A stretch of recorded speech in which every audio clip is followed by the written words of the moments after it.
we've learned a lot in creating Uncharted 2, such as the Tenzin experience, the rescuer sequence where you start off in the village and you get to see this Tenzin character and his world, and you relate to that world and the peaceful environment of this Himalayan village.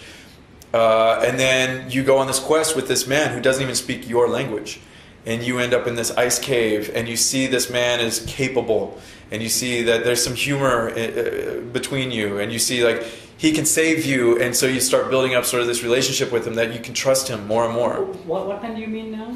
In ice cave, the ice cave above the village, and the rescuer, his name is Tenzin, who you're with. And so what we're trying to do is within gameplay build up that relationship between Nathan Drake and Tenzin. So that when you come out of the ice cave, you feel an empathy with Tenzin, and you've experienced a lot of his world, and you relate to him, and you like him. And when you come out and you see that the village is torn to pieces by Lazarevich, your antagonist, you feel and you want, as a hero, to get invested with stopping Lazarevich and getting Tenzin's world back to normalcy. And that's what we looked at as like compelling for us. Yeah, that kind of like relationship building that we set up something in the story and then kind of develop it through gameplay, and you build this bond through how you're playing with this guy, so that you feel something. When he's hurt or when he's happy, you can relate to him. Our challenge to ourselves, like, could we do this over an entire game? Could you take that little bit and stretch it out to an entire experience between Joel and Ellie? So who knows about the cameras, etc. That doesn't really matter as much as we want to look at it as far as pacing, right? We want the story to motivate gameplay sequences, but then the gameplay, we have a list of 1,000 different ideas that are going to work inside of this, and as we're kicking around ideas for the story, we're trying to slot in these different sequences and see what works where. And then sometimes the story might have to change a little bit in order to accompany something that we have a really cool gameplay idea. But it's the marriage between the two that's going to give us the pacings of the high tension moments where, somebody's life is at stake. The big trick, I think, to answer your question is like, with the motivation of these characters, with the investment of these characters in the relationship, when a big action moment happens, it needs to say something about their relationship. It needs to say something about where the story is going, and there's a reason for it. It's not just because it's bombastic and visceral and big and loud. It's meaningful between these characters. I mean, a lot of what we're doing on this project is designed through subtraction. We're kind of looking at how we've been making games and saying, what is not necessary for this project, so we could just focus on these really intimate, emotional moments with these characters. Yeah, it's interesting, because I would kind of compare it a bit like the relationship between Elena and Nathan. It was always a bit for me like that Elena is kind of forced to get more into those trouble things and fighting, stuff like that. And so it's also a bit like in The Last of Us that, you have this, he's like, he's a daddy man more or less, right? Well, is that fair to say? Like you have, I don't know, he's probably at the age of 40 or whatever, and you want to take care of a little girl because normally you just want to, because it's like a father complex. That's all left to, we'll get more into the story at some point, but There's right now... There's a reason why this guy that's a ruthless survivor is teamed up with this 14-year-old girl. Okay. So it's not like they just crashed into another, there's like a story... Oh, absolutely. There's a much deeper motivation there. Yeah. Ah, okay. Interesting, yeah. Okay. And how do you come up with this virus thing? With the what? The virus? With the virus thing? We watched BBC, Bruce was watching Planet Earth and told me, it's incredible, I gotta watch it. And we were both kind of catching up on the episodes, and we, both watched this BBC Cordyceps video and came back the next day oh my god, why has nobody used this to, explain, a post-apocalyptic story or, a zombie story or whatever you want to say. And right away, it started intriguing us. So, what would happen if this thing jumped from, insects to you, right? That last line he says, the more numerous the species become, the more likely it is to fall victim to a Cordyceps virus, is so loaded and intriguing. The trick for us, though, is we don't really care so much. We've thought for hours and hours and hours and hours. We've discussed the backstory of the fungus and how it would, be transferred from species to species or within humans, and are animals infected or not, which they're not.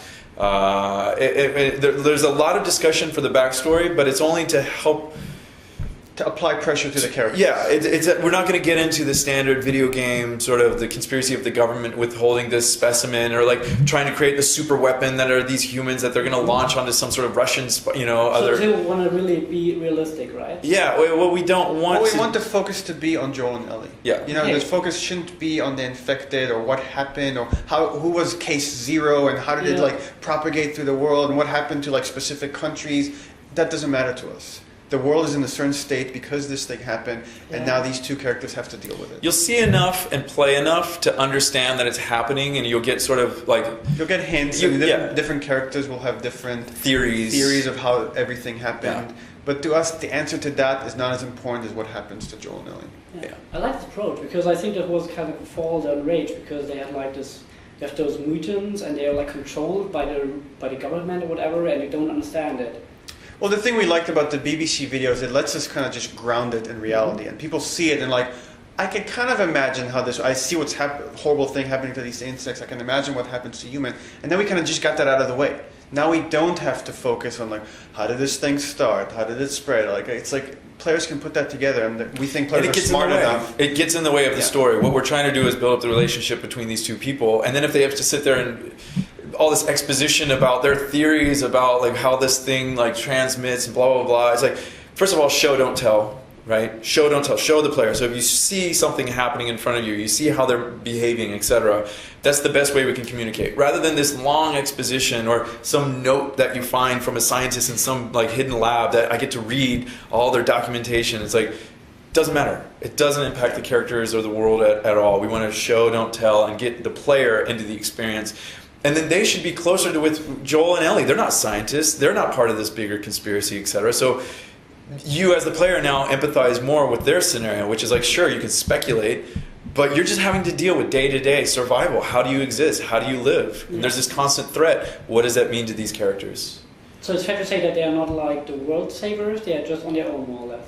Well, yeah, if something happened right now, like to us, how would we kind of joke, like if something happened right now, we'd probably all die. Like we don't know how to like fix a car. Like everything's a little like we work in computers, which would be down in like a matter of like 24 hours. So then we wouldn't have any news information anymore. You know, it was just everything would break down. So like this genre raises so many interesting questions about like how would you behave? What would you do if somebody like that was close to you was infected? Right? It's like, would you shoot them? Would you like just push them away? Would you try to hang out with them? Yeah. Like, no one is really addressing these questions that in film and comics and books, it's like they deal with those things. And that to us is like, that tells us something about people. And that's what we really want to explore with this game. I like that. So it's like, I think if Academy would break out in, I don't know, LA, they would be like, probably your closest friend you would care about, but it's not really like that you would say, okay, I want to save LA or whatever and give my life. Right? Yeah. You're just an ordinary human trying to survive, we're right? kind of egoistic in this kind of thing. Yeah, and then how egotistic do you get when you are surrounded with threat? Like, who would you save, and for like how far would you go to save them? Right? Those to us are really like, we think a lot of people would just focus on themselves first. A few people maybe would focus on their families. Those are all interesting. They're hard decisions, right? It's a hard decision, and so if you put that inside of the story and these characters, it suddenly blossoms. Like there's a ton of ideas now of to us, that's more interesting than just trying to save everyone. Yeah. There's enough of that in games. We don't need to do that. Thanks a lot. Thanks, man. Yeah. Have a good one. Really looking forward to see more of this. Yeah. Thanks. We're looking forward to showing more. Yeah, we can't wait. It's hard not to tell you more. I know.